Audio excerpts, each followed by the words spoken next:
سوال یہ ہے کہ ایک ایسی ماں جس کا بچہ سوائے دودھ کے کوئی غذا نہ کھا سکتا ہے، اس کے لیے ماہ رمضان میں روزے رکھنے کے بارے میں کیا حکم ہے؟ کیونکہ ماں کے روزے کی وجہ سے بچے کے لیے دودھ کی کمی ہو جاتی ہے اور وہ بھوکا رہ جاتا ہے۔ یہ پہلے بھی ہم نے بتا دیا تھا کہ اگر ماں یا اس کا دودھ پیتا بچہ روزے کا تحمل نہیں کر سکتے تو روزہ چھوڑ سکتی ہے، بعد میں قضا رکھ لے۔ اسی طرح حاملہ عورت کے لیے بھی ہے کہ اگر حمل کے ضائع ہونے کا خطرہ ہے، کمزور ہے، تو وہ بھی روزہ چھوڑ دے اور بعد میں اس کی قضا کر لے۔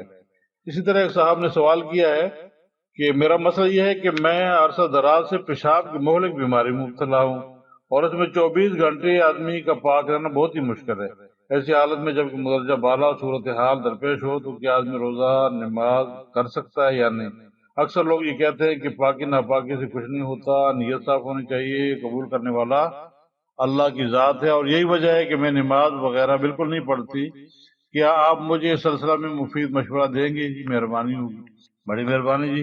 اس کا جواب یہ ہے کہ یہ بیماری روزے میں تو رکاوٹ نہیں ڈالتی ہے، کیونکہ پیشاب کا کیا تعلق ہے جی روزے کے ٹوٹنے اور نہ ٹوٹنے سے؟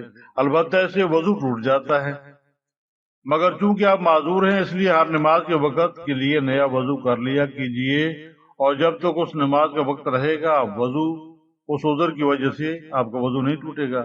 جب ایک نماز کا وقت نکل جائے تو پھر وضو کر لیا جائے۔ نماز روزہ چھوڑ دینا جائز نہیں ہے۔ نماز تو بھائی آپ ہر حال میں پڑھیں گے اور روزے پہ اس کا کوئی اثر نہیں ہوتا۔ اللہ تعالیٰ سب مریضوں کو صحت اور تندرستی عطا فرمائے اور سب کی مشکلات اللہ تعالیٰ آسان فرمائے۔